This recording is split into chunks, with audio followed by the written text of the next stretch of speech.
Okay, so the next section that we're going to work on is the families of organic compounds. Now, we had a quick look at this at the very start of fifth year, and we're going to have a very, very quick revision over it. And this is all about how we use carbon and hydrogen to make molecules.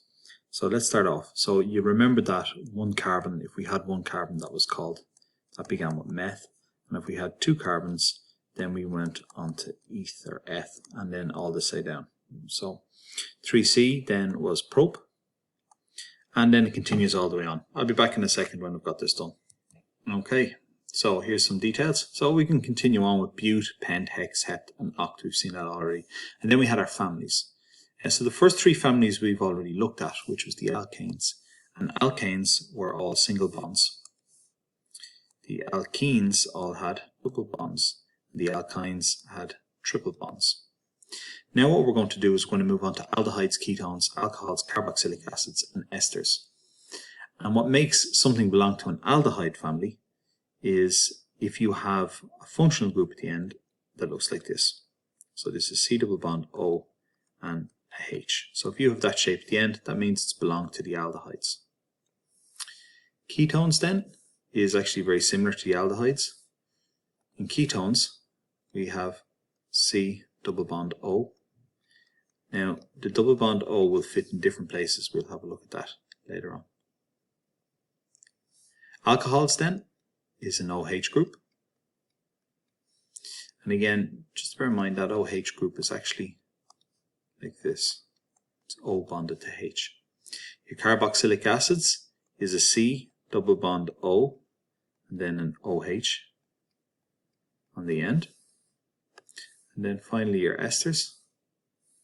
Your esters is very similar to the carboxylic acid, C double bond O, but instead of OH, you've got what's called OR, which is a group.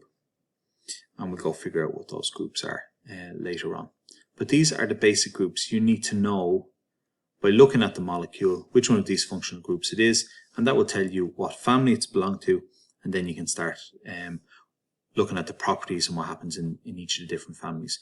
We've done alkanes, alkenes, alkynes. We're going to start now with aldehydes. So I'll be back in a second with that.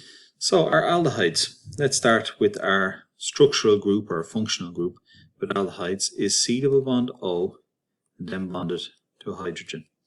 And that often is written as CHO if you see it at the end of a molecule. So it can be written as that, it can be written as this. And we know that the ending for aldehydes is anal. Now what we've got to do is look at the first few molecules. So if we look at methanol or methanol, that's the first molecule we're going to look at. So methanol means you've got one carbon. So in other words, you have to have this part because it's this part that makes it an aldehyde. Now, if you want it to be methanol, that means there can only be one carbon. So this is almost it. But remember the rule for organic chemistry in carbons, because they're tetrahedral, it's got to have 4 bonds all around it. So what you've got here is a hydrogen. You check that and make sure there's 4 bonds, which there is. Is there a C double bond OH? There is, and that's methanol. That will be written in structure form like this.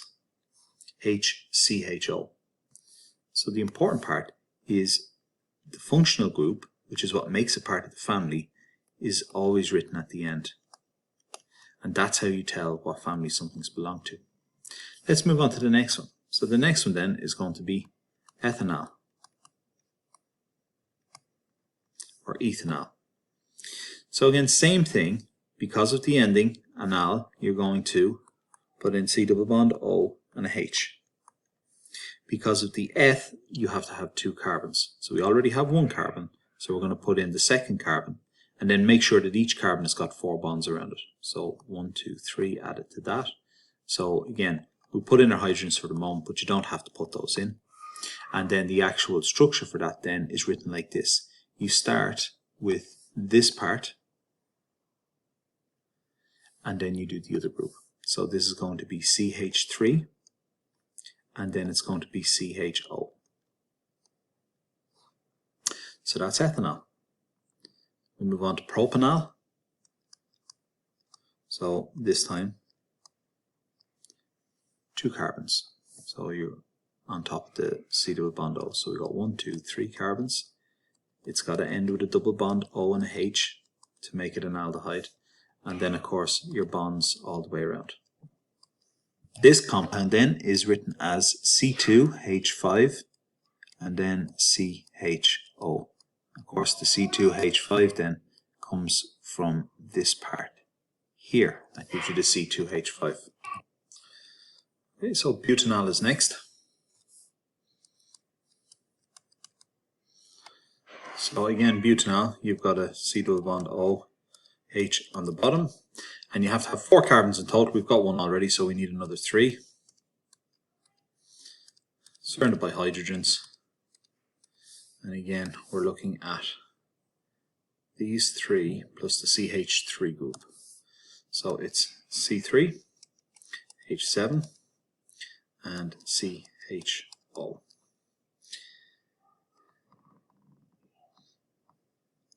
So when you get to butanol, there's another way you can arrange butanol. So we've got it 4 carbons in a row, but butanol you can also get an isomer. So generally the way we create the isomers is I say to you, knock off a carbon and introduce a methyl group. So what we'll do is we'll run to 3 carbons from 4 carbons, create your aldehyde group at the end, and then introduce a CH3 group. Let's have a look at this and see if you have the same number. So we've got 4 carbons. We have got 8 hydrogens. So we've got 3, 4, 5, 6, 7, 8 hydrogens, and we've got an oxygen. So this is C3H7 CHO in terms of, yes, they are the same amount of carbons, hydrogens, and oxygens. However, there is a different structure to this. So the way we're going to write this structure in is breaking it apart one piece at a time. So if we wanted to write it like this, we would start with this. So that gives you CH3. Then you would work off this, the CH. That is bonded to a CH3. So you would have to put CH3 in brackets. And then you have your CHO then at the end. Again, this can be written as C3H7 CHO as well. But the name of this is going to be different. Whereas this one at the top was butanol, this one is definitely different. So the longest chain of carbon atoms in this case is 3 carbon atoms long.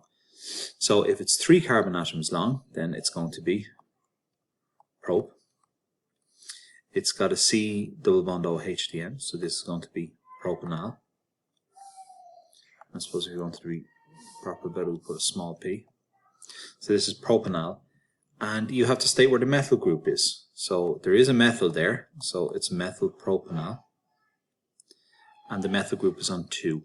So it is 2-methyl propanol, and that is the isomer of butanol. So one of the other aldehydes there that you're going to have a look at is benzaldehyde.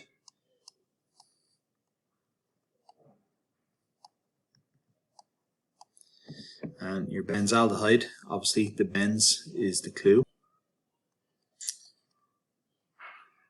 So we draw our benzene ring. So it's double, single, double, single, double, single. That's our benzene ring. And then that's bonded to a carbon. And that's where you have your C double bond OH. Now normally I draw the double bond OH out like that, but the basic structure is it's pushed around a small little bit. So we have a double bond O at the top here, and we've got a H coming down here. So this is your benzaldehyde. This is used in pharmaceuticals, it's used in cosmetics, and it's got a strong smell of almonds. So anything that you have an almond smell in generally comes from benzaldehyde. So with all these families, you need to know the names and the structures of the first 4 and any isomers, but you also need to know some physical properties. So we're going to have a look at the physical properties of these as well. So if we're looking at Say something like a C double bond O and a H, and we're looking at that in the group. Well, in here, this particular part here is what's called a carbonyl group. And this is a really important concept to understand for leaving cert organic chemistry because it comes up quite a lot. And a carbonyl group is the C double bond O part of the group. And this is what's called polar. In other words, these two single bonds that are here, this double bond, means that pairs of electrons are shared. Pairs of electrons are shared. The thing with some compounds is electrons are not shared equally. And in a carbonyl group, electrons are not shared equally. In other words, the electrons spend more time at one end of the part of the molecule than they do at the other. In a C double bond O, the electrons spend more time at the oxygen end. And we denote that by writing in delta negative. That means electrons are more in the oxygen end, which means that end of that group is more negative. And because of that, at the carbon end, because the electrons are not spending time at carbon, the electrons are negative charges, that means the carbon then is becoming more positive. So if you have something like this, where you have a molecule that's a C double bond O, and you have some other compound that's bonded on here, what you end up happening is between carbonyl groups, the carbonyl groups exhibit a type of attraction. So there's an attraction between these two. And the reason why there's an attraction between them is because opposites attract. This carbon here is delta positive, this is delta negative, delta positive, delta negative. And this type of attraction here is what's called a dipole force. And this occurs between carbonyl groups.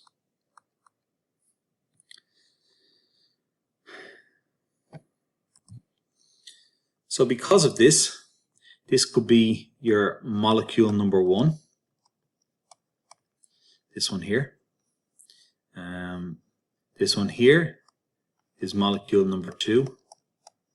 This one here is molecule number 3. So dipole forces exist between the aldehyde molecules. So when you have a dipole molecule,